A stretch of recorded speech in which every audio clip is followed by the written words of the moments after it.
So let's go ahead and get started. Folks will continue to join us as they're able. Hello, all, and welcome to our Protecting Black Women is Black Liberation webinar series. My name is Ayana Wallace View, and I'm one of the Training and Technical Assistance Managers with Ujima Inc. And of course, we are Ujima Inc., the National Center on Violence Against Women in the Black Community. Today, our workshop is entitled Cultural Liberation and How to Practice and Improve Self-Care. And it was designed to help women understand the importance of cultural self-care so that they're able to operate confidently in all aspects of their lives. And we are joined today by Chassity Parrish, who developed today's content and will be leading us through this conversation. Chassity, I'm going to go ahead and read your bio and then feel free to take it away.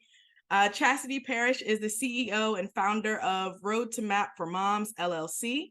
She is a certified life coach and mentor whose passion is to help moms master their confidence, their self-worth, and self-care in order to operate at their full capacity, in order to operate with their full capacity with work and family. She develops individualized plans for moms to help them prioritize, plan, and organize their daily lives and activities. She coaches and mentors her clients to become successful in managing life without losing themselves. Chassity holds a bachelor's degree in sociology and a master's in science of human behavior. Her life experience as a wife and mother of 5 children, along with her professional background as a child protective advocate, family counselor, human resource specialist, and director, and program manager, have prepared her for the role she is currently serving. Chassity is also a certified life coach and has co-authored and published the Mompreneur Manual and Balance Your Mom Power Planner. She has also authored a gratitude journal, Gratitude Journal, that helps women to embrace who they really are. She is also one of the founders and facilitators for the Moms Lounge, a support community on Facebook, and is the founder of the Moms Who Pray Together, Slay Together prayer community. Chassity has been a guest speaker on national and international platforms, encouraging and empowering moms to thrive on navigating the path of motherhood and work, also stressing the importance of self-care. So thank you all. Please welcome Chassity, and Chassity, feel free to take it away. Okay, thank you so much for that introduction. I'm so excited to be here. Self-care is definitely a passion of mine. I too was one of those people that struggled with self-care in my past, with trying to juggle kids, trying to juggle life, trying to juggle work, trying to juggle business. And I was one of those people who struggled with depression, struggled with anxiety, and just struggle with day-to-day life. And that's what triumphed me into starting a business to help women in that aspect. And so I'm really, really passionate about self-care. So I'm gonna go ahead and share my screen so that you guys can see my slides, and then we'll get started.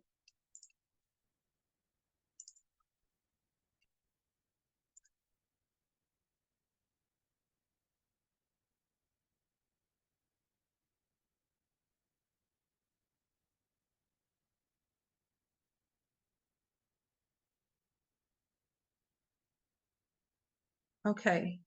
So today, like I said, I'm so excited to be here. I'm so excited to talk about the cultural liberation and how to practice and improve self-care. I think it's so important in today's society. A lot of different things that we're dealing with as women. And so today, we're going to be discussing what is cultural self-care. We're going to be also talking about and understanding the importance of self-care. And then we're going to also talk about ways to practice self-care, practical ways, so that you can culturally to improve and be resilient in all your many roles. And so I'm so excited for that. All right, so I kind of already talked about myself, told you guys a little bit about myself. But just in addition to that, I am a mom of 5. And, like I said, I'm very, very passionate about self-care. I talk to quite a bit of moms on a daily basis about self-care and just being able to make sure that they understand the importance and the impact of how self-care plays a role on their lives, on their individual lives, and how they show up on a day-to-day basis. So the question is, what is cultural self-care? And so whenever I was looking into that and, just kind of, because self-care is really doing something that you enjoy, that makes you happy, and that fulfill your everyday needs. It really is.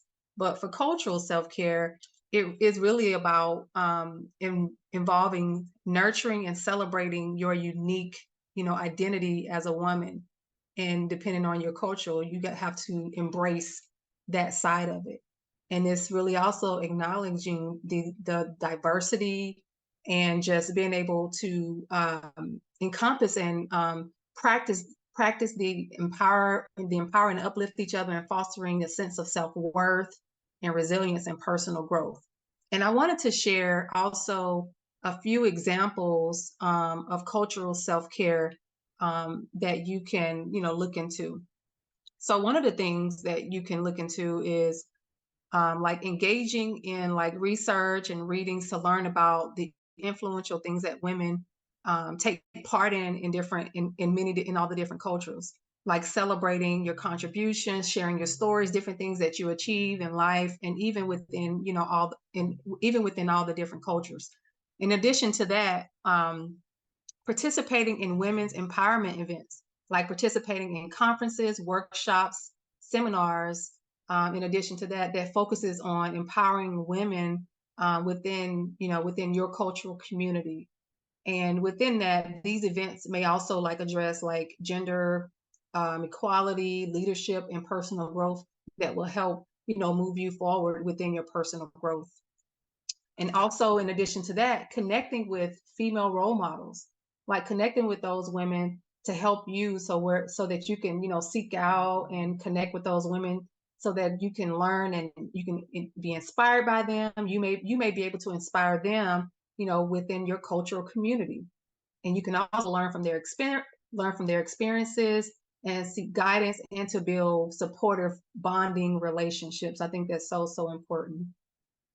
And so you just have to remember that cultural self-care for women is really deeply, and it's a personal experience for you individually, and it can vary based on your individual preferences, your cultural background. And it's just so important to identify and embrace those different aspects of your culture, so that you can incorporate them into your self-care routine. And so we'll move on to the next slide. If anyone has any questions, you can definitely jot your questions in the chat.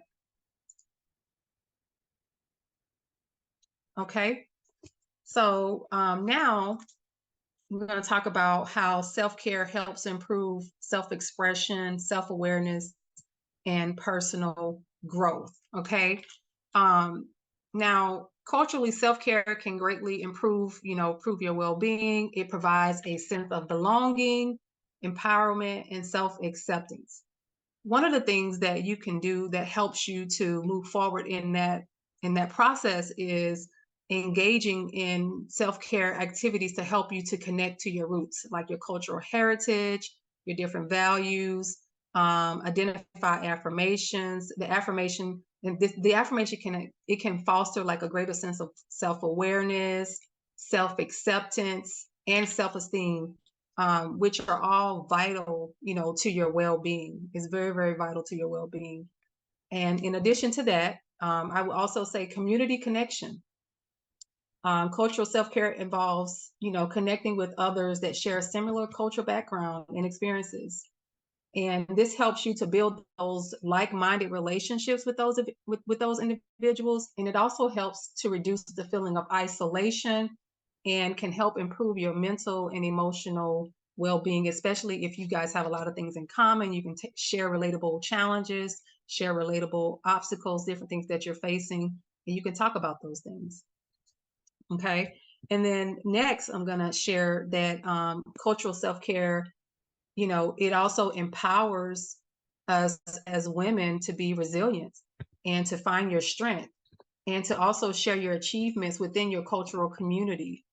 Learning about like the struggles and then the triumphs of women who have faced those similar challenges. It can also inspire you. It can motivate you to overcome, those obstacles that they faced, build resilience, and to help you pursue goals that you've always wanted to pursue.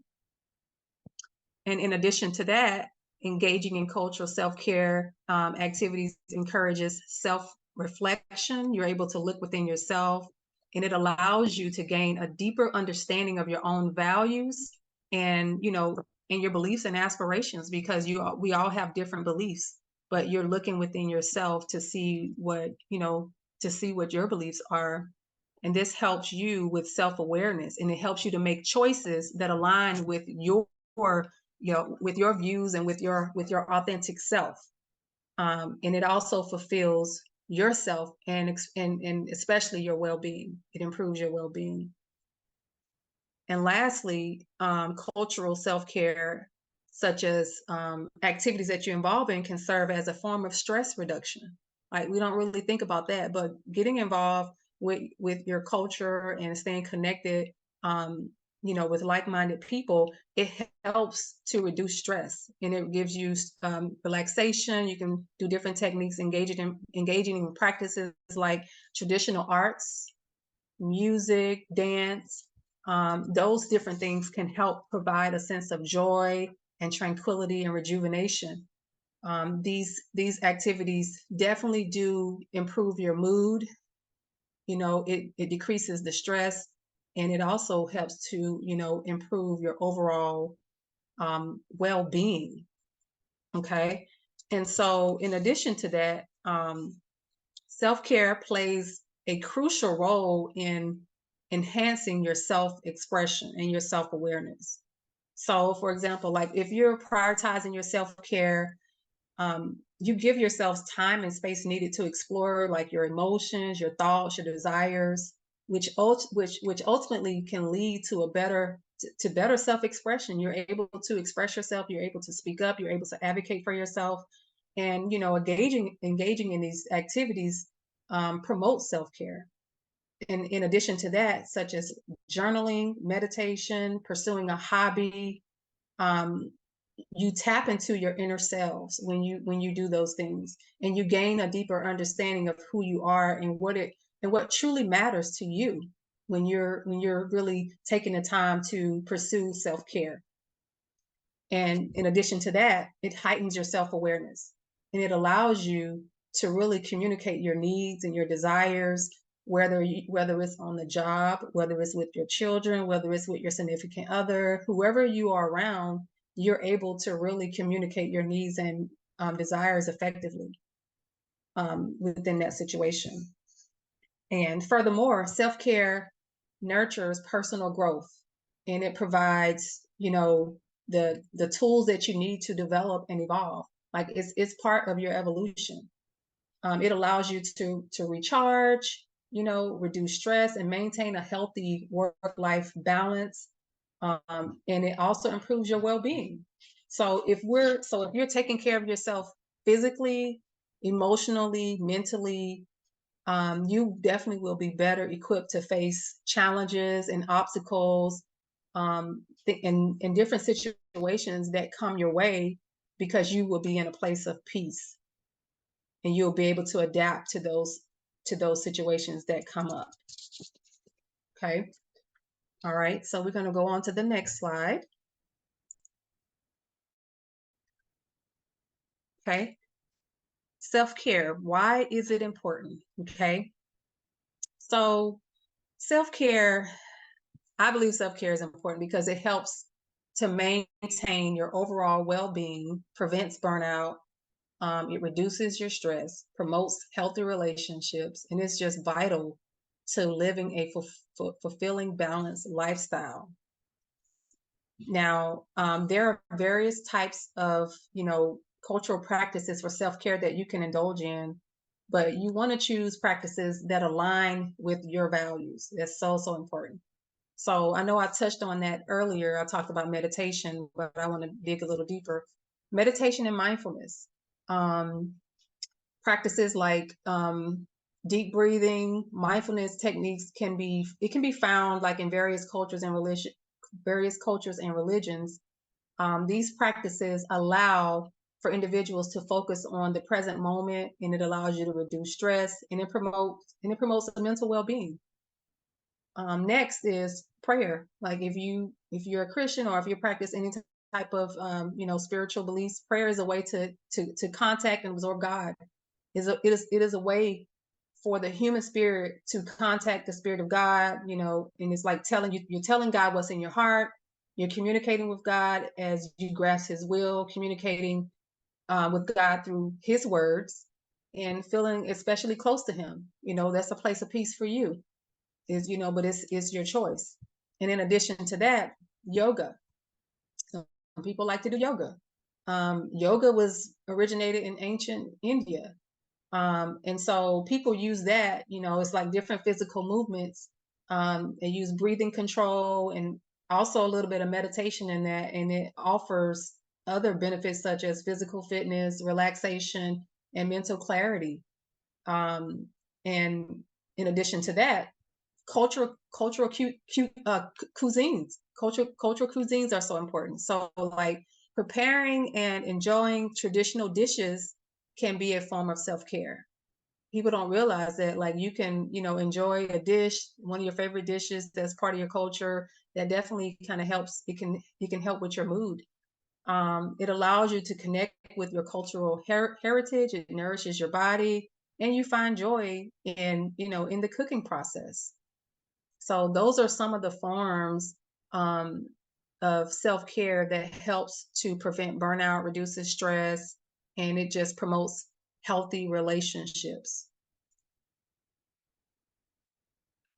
Okay. So self-care and cultural practices.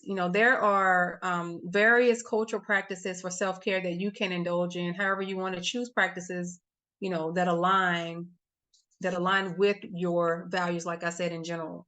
And so, in addition to the ones that I stated earlier, um, journaling is one of those things that helps you. Journaling allows you to express and process your thoughts, feelings, and experiences. It can serve as a therapeutic outlet, helping you to reduce stress, improve your self awareness, gain clarity on your emotions and your challenges. I know like writing down your thoughts is like a brain dump. Like you get everything out so that you won't have to like try to figure out and remember everything. Writing it all down helps you to really be able to just, be at a place of, oh, I can think. And it just helps you develop a deeper understanding of yourself. Listening to music. Music is also a good one. Listening to music or, creating music has a definitely great effect on your emotions. Music changes your mood. It also improves your mood based on the type of music that you like to listen to. It brings joy, calmness, peace, and it provides for some people an emotional release. And it helps you to connect with your feelings and serves as a source of, inspiration and comfort. And even if you like play an instrument, some people may play an instrument. You play an instrument, or if you like to sing, that can be a form of self-care and a form of self-expression. And it helps to channel and improve your emotions. And then next to that is art. Um, Art is engaging in artistic activities, like drawing, painting, sculpting, and it can be therapeutic as well. It allows you to tap into your creativity side. You're able to express yourselves without the use of words, because some people like to paint, some people like to create things on canvases, and you can express your emotions and your feelings there. And it also boosts your self-esteem, and it is definitely a form of stress release. Um, and then I know I kind of touched on meditation, but I want to go a little bit deeper with the meditation. Meditation, is a practice that really does promote mindfulness and relaxation and self-awareness. And it helps you to focus on the present moment and it helps you to keep your mind calm, to reduce anxiety, and you're able to gain a more of a deeper perspective on things. And in addition to that, regular meditation can enhance emotional regulation. Like you're able to you're able to regulate yourself. So if you're frustrated, you're upset, you're happy, you're sad, meditation helps you to be able to regulate those in a better way. And it also helps to provide a sense of inner peace. Okay.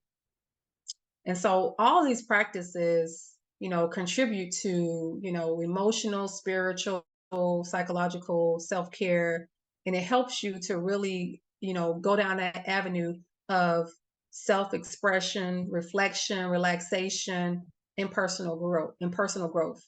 And then also, in addition to that, it helps you to cultivate a deeper understanding of yourself while you're processing your emotions, and so that you can find balance, within your life. Okay, I already touched on that. Okay, so how does cultural self-care affect mental health? Okay, so cultural self-care plays a crucial role in our mental health, as as we acknowledge and we celebrate the unique aspects of individuals of an individual's culture. It plays a major role, and it can definitely impact your well-being. It can impact how you show up. It can impact you know how you operate in your day-to-day lives. It can impact every single thing, every part of your life. And so one of the things that you can do with this is cultural self-care allows you to affirm and connect with another culture. It helps you to recognize the values, beliefs, and traditions and practices that are meaningful to them. So connecting with a different culture. So, and then also in addition to that, it helps you to foster a sense of belonging and self-acceptance. And it helps to improve your well-being. And then engaging, in cultural self-care involves, in addition to that, connecting with your community, with people with similar backgrounds, with similar cultures, so that you guys can relate and understand and support each other and support each other's experiences. And this create a sense of social support, is validating, and it's understanding.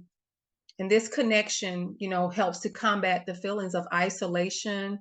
It promotes, improved mental health, because you are with like-minded people of the same culture, or you may be on the same sense of understanding what that other culture may be going through.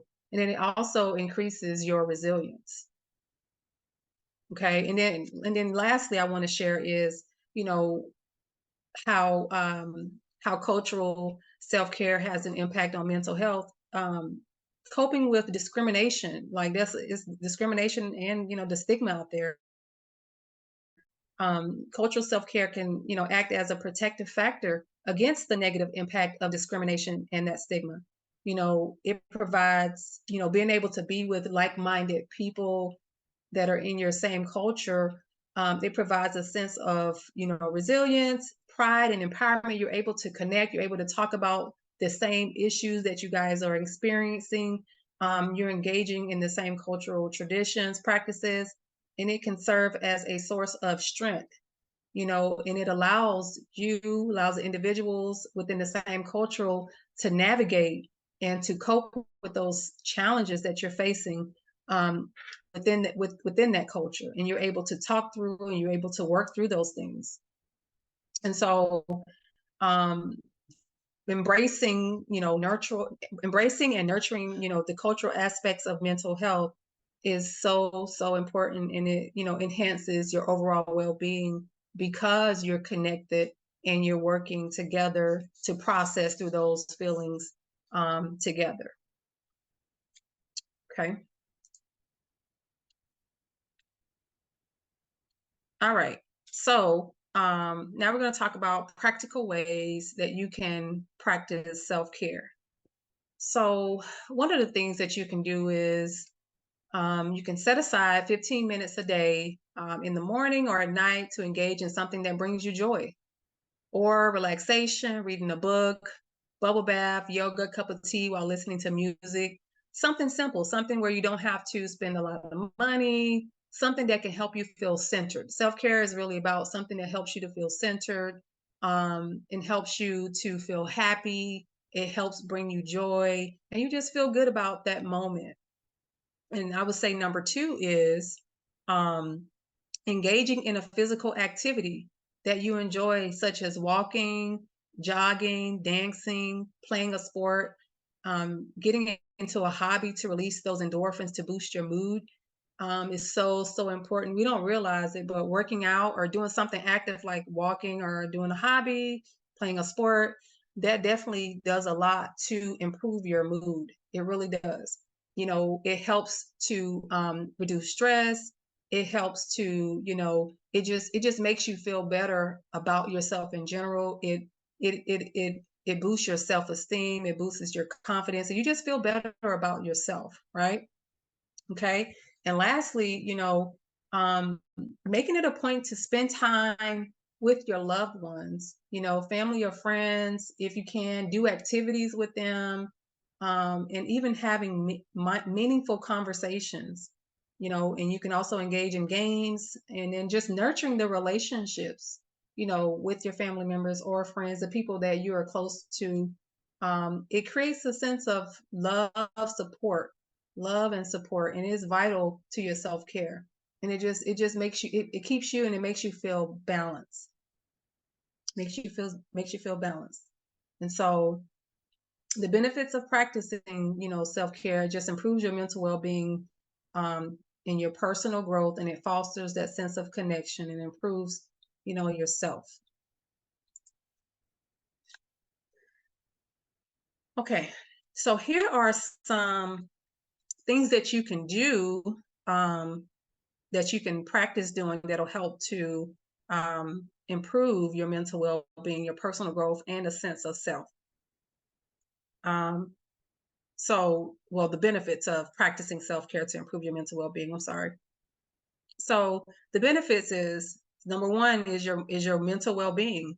Um, your mental well-being is like it's regular self-care practices, and it helps to alleviate your stress, your anxiety, and improves your overall mental health. It really does. And it's like really just taking out the time for yourself and engaging in activities that really do just bring you joy, whether it's something by yourself or with a group of women, connecting with people in your same culture, and it can help to recharge and rejuvenate you.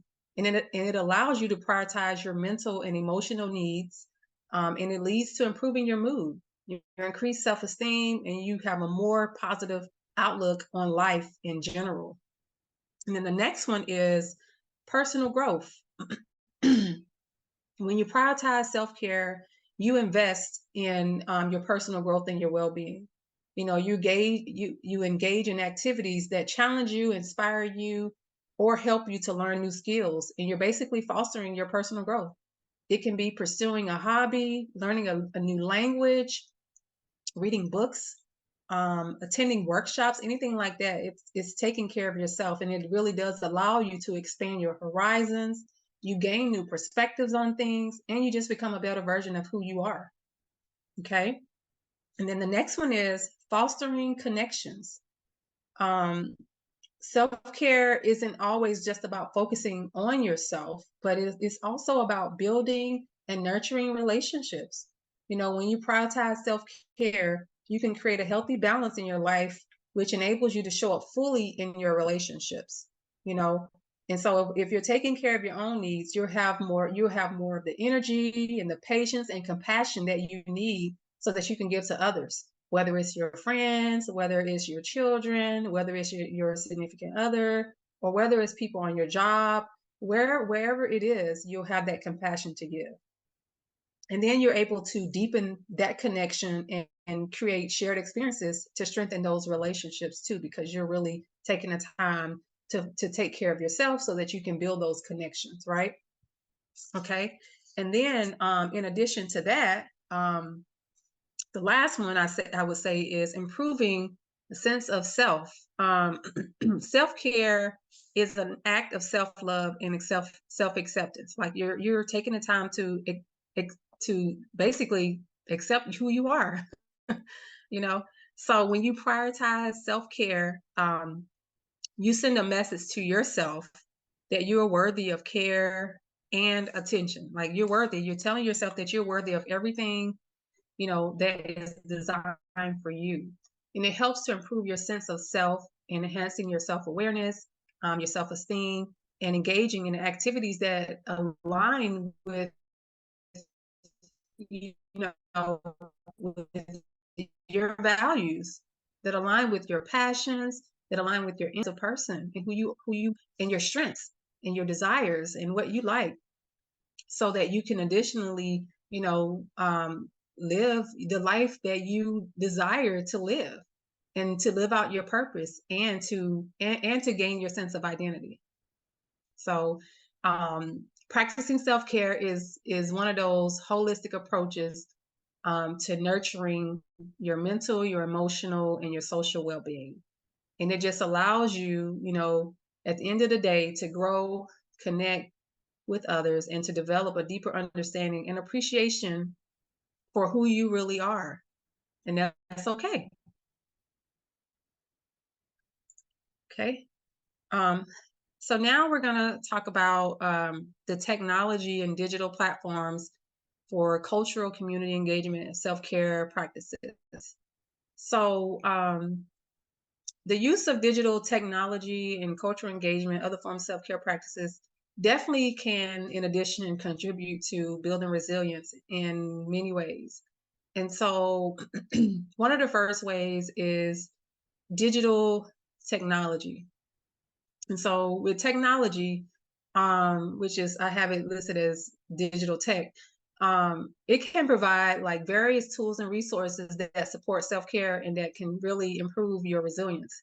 So like access to information and support, digital platforms, they offer a wealth of information related to mental health, stress management, resilience building techniques, and can offer, self-help resources and online communities and support groups, which, can be essential in these times of need because a lot of things are technical right now. And so having, a digital platform is huge right now. And so I wanted to share some examples.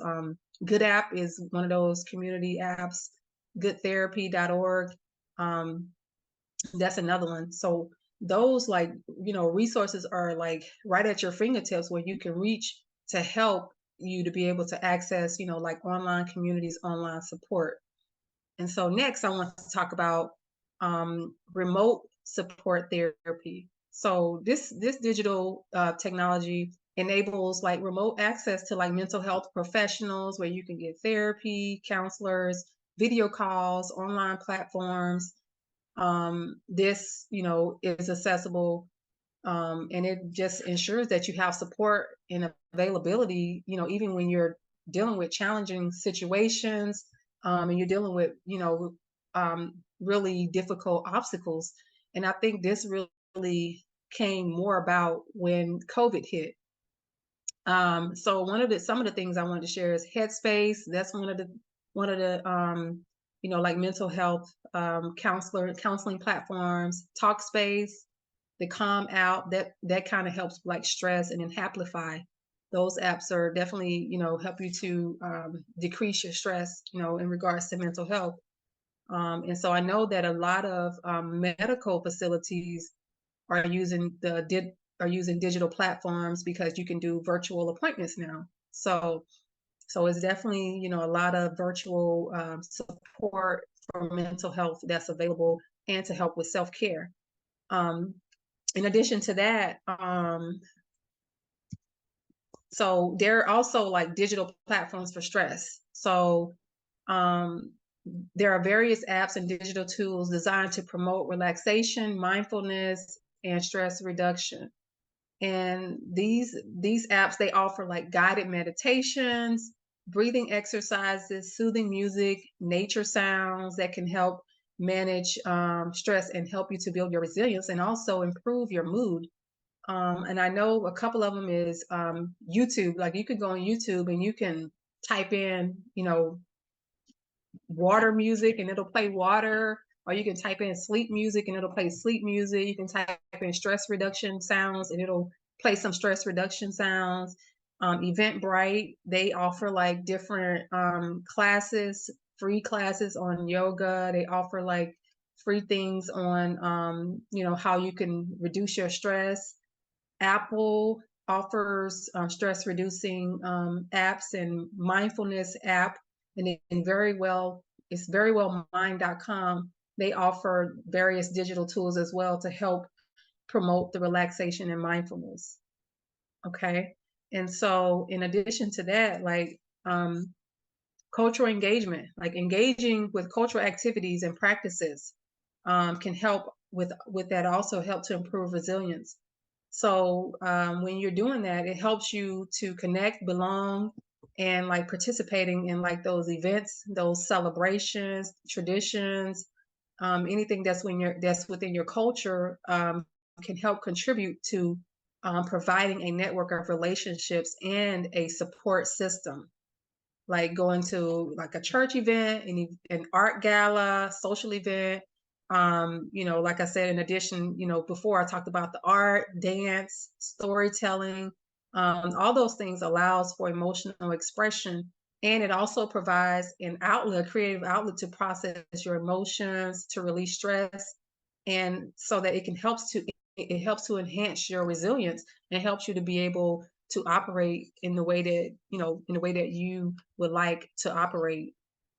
And so overall, the use of digital technology and cultural engagement and other self practices contribute to your resilience. Um, and so these, digital platforms, these systems were put in place to definitely to be easily accessible and to help you to be able to improve your mental health and your emotional well-being, so that you don't forget about yourself in the process of juggling everything that you're juggling. Okay. And so this last slide, it says, if you fall, don't be afraid to pick yourself back up. Don't be afraid to pick yourself back up. Embracing self-care allows you to cultivate a deeper sense of identity, personal growth, improved confidence, self-worth, and resilience, while promoting cultural liberation, understanding and appreciation for your well-being. And one of my favorite things I like to say is you have to become the first responder in the rescue of your own peace and your own self-care. And so with that, I think self-care is so, so important. And you'd have to remember to ensure that you're prioritizing self-care. And you have to remember to engage in cultural self-care, because that's part of self-care too, because you feel connected, with that community. And so and I want to thank you all for listening to my presentation, and I think I'll turn it over to Ms. Ayana. Thank you so much, Chassity. That was really great and really helpful. I know I saw two questions come through. One, can you talk a little bit about how individuals who may be in cultures that consider self-care or mental health wellness taboo, and how can you address those self-care needs? And then there's a second question, which we'll get to in a second. Okay. So I would definitely encourage, that person to really, try to dig deeper on that situation. Like try to find out, know, where is the taboo coming from, and try to, advocate, for self-care, because it's so, so important. Find out where that taboo is coming from, and, try to communicate with that person, and, or the community, and try to find out how, how a program can be created, or something can be done, because because self-care is so important in our day and time right now. So I would definitely say try to figure out what the taboo is about it. Yeah, I think that's really important because I just think about a lot of folks will say things like, "Oh, well that's not for black people," or "Oh, that's like a white folks thing." But Yeah, so like therapy for instance, right? And like a lot of yeah, people talk about, especially in the black community, like therapy wasn't for us, it's not for us. We get our therapy in church, or that's, again, just like a white girl thing. But I like what you said about like finding out where the taboo lies, because a lot of that was like, yeah, we didn't have access to therapy, we couldn't afford therapy, we couldn't, yeah, we had to sort of work these things out in church, and that was a safe space for us. So I do right. think that, finding where the taboo lies, I think it's such a complex conversation at many times, and like there's so many layers to the conversation. But Yeah, it is so important to invest in your own self-care even when folks don't understand what that means or don't understand what that looks like. Our second question: therapy can be expensive and inaccessible for many. What are some yeah. tangible options and resources people can use that are cost effective? And folks, if you have some suggestions or comments, feel free to put those in the chat as well.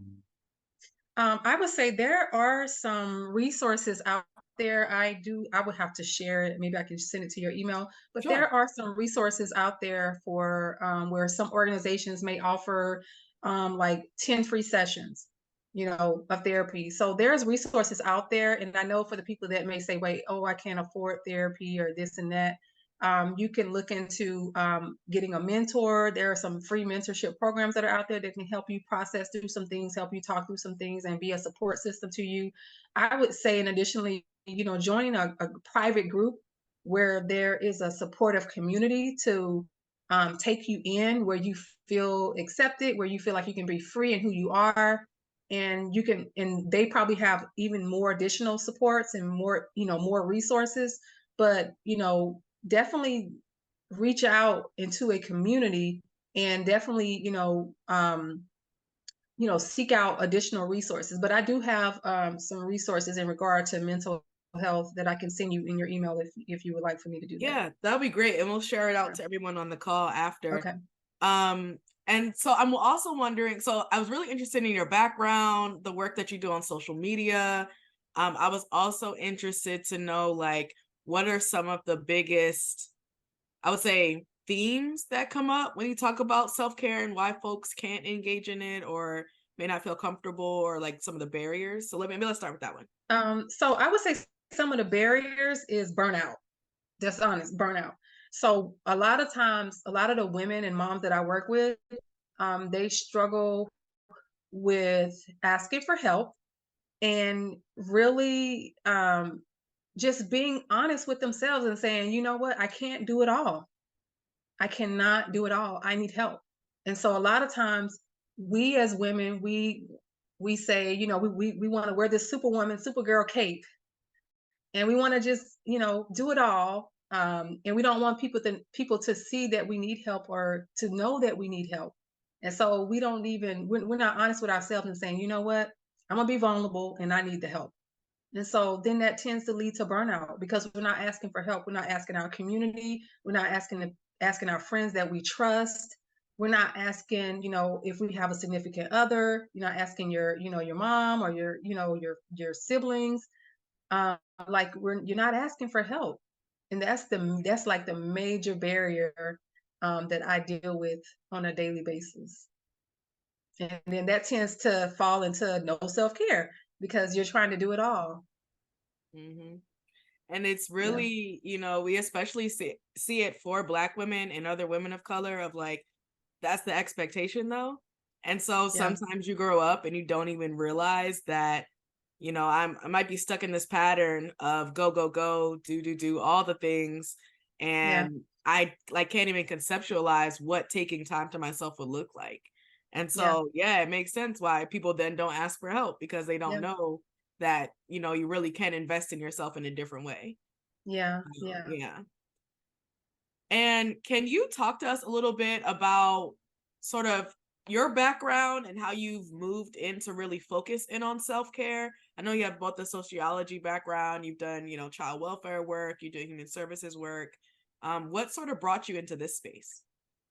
Well, what sort of brought me into this space is personal. So When I was a young mom, I was it's been many years ago. All my kids were young at the same time, and my husband at the time was in the military, and he traveled a lot, so I was home a lot with the kids by myself, and I was still working full time, and I was breastfeeding. It was a lot that was going on, and I was not asking for help. And I struggled with anxiety, I struggled with depression, I struggled with all of that because I wanted to do it all by myself, and I didn't want to reach out for help. I was smiling on the outside, but I was really drowning on the inside. And so whenever I crashed because I ended up going to the doctor, and the doctor was like, "Look, if you don't get yourself together, you're going to be on. We're going to put you on bed rest because you're not taking care of yourself. You're not taking out time for self care. You're trying to do everything. You need help." And so when I got to that point, that a bell clicked for me, light bulb came on, and I was like, "Okay, I got to do something different because this is not working."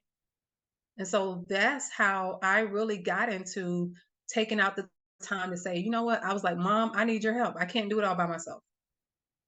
So I reached out to my mom, I reached out to my siblings, I reached out to friends, and I asked for help. That was the only way that I was going to be able to maintain my life, working full time, all my kids, and just trying to make sure that I maintain some time for myself so that I can be everything that I need to be for them.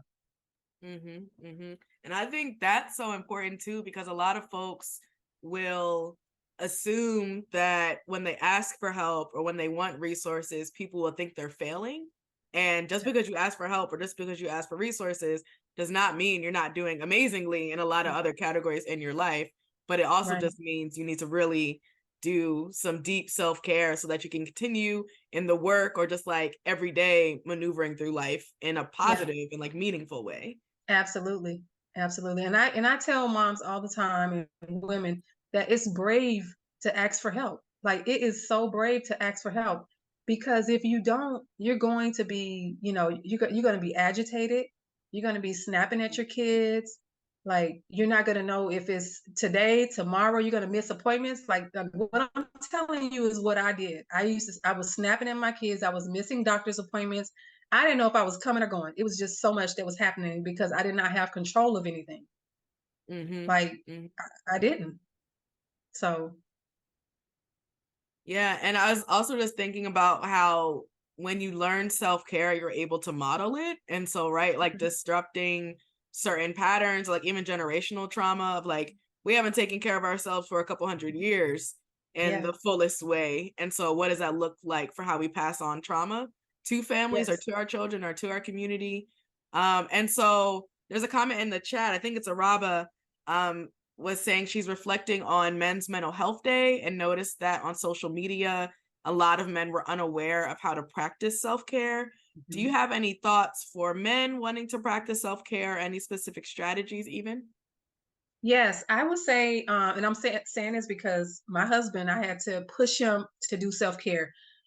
So here's the thing: men will not take care of themselves for nothing. So you kind of have to role model it for them.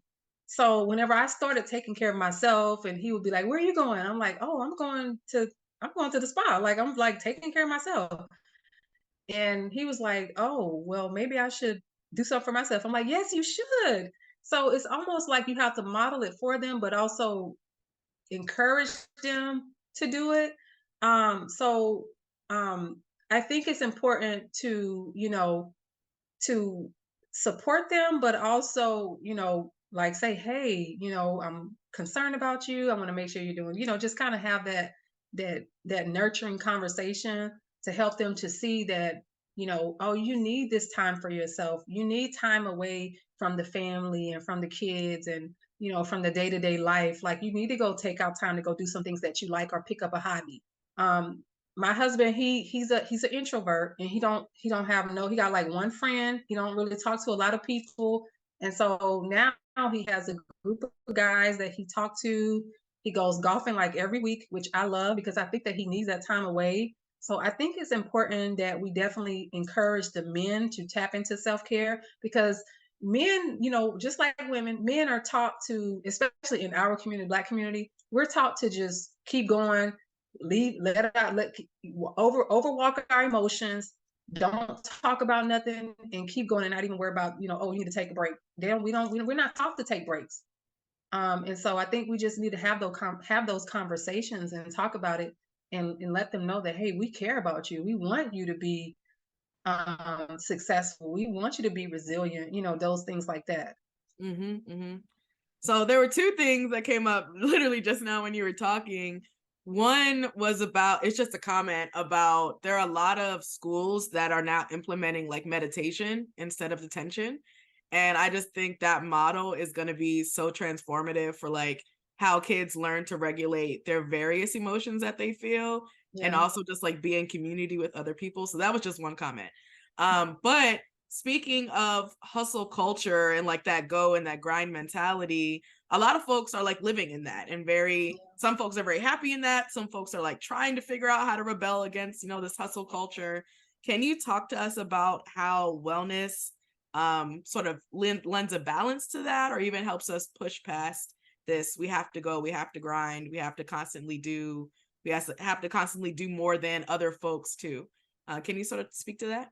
Yeah, it's because we live in this microwave generation. Like we want to keep up with the Joneses. Everybody wants to keep up with everybody, and so we think that we have to be in this fast-paced life, and we really don't. Like we really have to take the time to slow down, you know, and to really take the time to say, you know what, it's okay if I take 10 minutes out of the day, make me a cup of coffee or a cup of tea, and just sit in silence. It's okay to do that. I was talking to my mom and I was realizing like, my grandmother, she never slowed down. She never slowed down. She never took out time for self-care. Anything that I can remember as a little girl coming up, she never took out time for self-care. Never, never, never, ever, ever, ever. I never saw it. My mom, she don't take out time for self-care, and I stress to her all the time, like you have to take out time, you need to slow down and really, spend time with yourself and get to know who you are so that you can love on yourself. I said, because at the end of the day, your health is your wealth, you know? And so I think it's just important for us to really understand the impact of, not operating on autopilot. Like we are operating on autopilot. We think that we have to be a part of every single thing that's happening just because everybody else is doing it, that we have to do it. No, you have to do what's in your capacity to do. Like you don't have to always jump on the bus because somebody else is jumping on the bus. You have to do what works for you in your household, your family size, within you. You got to do what works for you. And it's okay to say no. I can't do that today because I'm going to focus on myself today. You got to set boundaries. Mm-hmm. And I think that is especially difficult for folks in the nonviolence field. Folks, Yeah. doing domestic violence work, doing child protective work, doing Yeah. sexual assault work. Do you have any other suggestions or strategies of things that folks can do throughout the day or even just like once a week? This is a best practice that you should Yeah. be doing in this field? I would say throughout the day, I would say take 5 minutes. Take 5 minutes to just sit in silence and maybe take a couple deep breaths. Like throughout the day, that definitely helps. And even if you can, take a walk. If you can leave your desk and be like, hey, talk to your coworker and say, hey, I'm going to take a quick 5 minute walk. Take a walk. I'm not sure how many breaks are given throughout the day, but on one of the breaks, take a walk. And it's okay. That fresh air, that vitamin D sun hit your skin, like it just gives you that, that refreshing, that rejuvenating feel. Like it's okay to take that quick 5 minute, 10 minute break just so that you can get that new, that new feeling. And then I would say even once a week, like once a week, just do something that you enjoy. And it doesn't always have to be money related. It can be something simple as reading your favorite book for 45 minutes. Simple as that. Or listening to a podcast that's encouraging, uplifting, something that's going to feed your soul. Like I'm really about feeding your soul. Like you have to feed your soul because it really does like make you feel good about yourself. It boosts your mood. It boosts your self-esteem. It boosts your confidence. And you're like, oh my God, I could do this. I can take on the world this week, because you're feeding your soul. So I believe in doing that, even if it's once a week for 45 minutes, for 30 minutes, but you have to know what your schedule is like to see where your capacity level is. Mm-hmm. So if you could do 30 minutes a week, make it 30 minutes a week and just stick to it. Set an alarm on your phone and say 30 minutes at this time. This is my time to read a book, listen to my podcast, or, take a bubble bath if you enjoy bubble baths with your candles and your music playing. Whatever it is that works for you, you just have to do it. I think that's great. And I think so I saw this, I think it was on Pinterest or something, but I saw this activity, like a self-care activity, where you basically take like popsicle sticks, and at the end of the stick you write down like what the activity would be, and it Mm-hmm. would range from like something under $5 to like something over 100, or Yeah, something, in the house or outside, sports related or food related. You just have like a mix of things, and so depending on how you're feeling, you would know what category to pick from. Because, mm-hmm. sometimes you don't really want to exercise and you just want to chill and Yeah, like watch movies. yeah, So pick from that category. Or like sometimes you really do want to be physical because you might have a lot of adrenaline in your body and you want to move. So just thinking of, what are some creative outside the box ideas? Folks, feel free to drop your suggestions in the chat. Chassity, if you had any other ideas like that to suggest to people, that would be amazing. yeah. I know some of the things that I like to do is I like to plant. So I think that that's creative. Like I love to plant. I'll pot plants and I'll grow them. Sometimes I give them away or I'll keep them. I tried to garden. I tried to grow like some tomatoes. I tried to grow some peppers. So different things like that to keep, because it's something that you have to attend to and it keeps you occupied, but it's not like a thing that you got to do every single day. It's like checking once a week, where you go and, check on your plant, see how it's doing, water it. So it's like you're taking that time to really do something that you enjoy. And I would also, say taking up a new language. If that's something you desire, it's gotta be something that brings you joy. So a new language, is interesting and it's fun because it's something new. You're learning something new. Yeah, I think that's great. I was also just thinking back to the whole, how do you model self-care? How do you encourage self-care? I think for leaders, like managers, anybody who's a boss on their team, or even if you just have like an informal leadership role, to really encourage self-care on your team, and sometimes go as far to like schedule, we're gonna do a Yeah, 5-minute breathing break, midweek all yeah, together or separately, just but you have that 5 minutes. I yeah. think things like that can go a long way. I know personally at Ujima, Karma is amazing with pushing self-care, and has actually, I think one day a few years ago, canceled the office because there was just like everything was happening all at once. It was a lot. And she was like, let's have an intentional self-care day so everybody can refresh, come back together, get creative again, and not just solely focus on all those things that are compounding on us.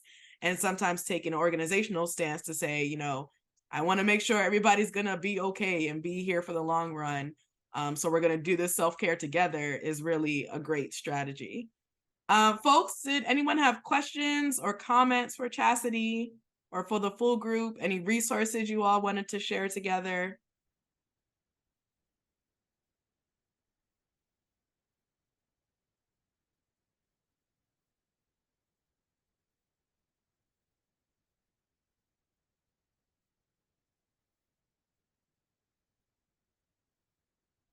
And so if there are no questions coming through, we actually are going to be very stealthy in our self-care today because we have about 30 minutes still left on this webinar. I'm not going to say I'm giving you back your time because I know you all are going to go do work because that's how we are as advocates and in the field. But I am going to say, please take at least 25 minutes to go take care of yourself, go, refresh, go grab some coffee if you need your afternoon coffee, go grab a snack if you haven't eaten, go eat your lunch if it's a late lunch for you, whatever it is, but take some time, take care of yourself, do your self-care for the day. This is the perfect opportunity because you have till this time. So again, make sure you take care of yourself. But thank you so much to Chassity Parrish. Please drop your contact information in the chat. Folks, feel free to reach out to Chassity if you have other questions that come up, or again, if you want to share some resources. Chassity is also going to share a resource list with us that we'll send out after. And a link should be popping up shortly, just to give us some feedback about this workshop. But thank you all so much for joining us. And we will see you again soon. Our next 2 webinars are actually coming up this Thursday at 11 and 3 Eastern. So join us. We're excited. We're going to keep this webinar series rolling. We also have some wellness sessions that are coming up. And if anybody is in the DC, Maryland, Virginia area, we actually have an in-person paint night coming up on the 25th. So please register. We're really excited about it. And thank you so much again for this, Chassity. It was amazing. All right, y'all. You are so welcome.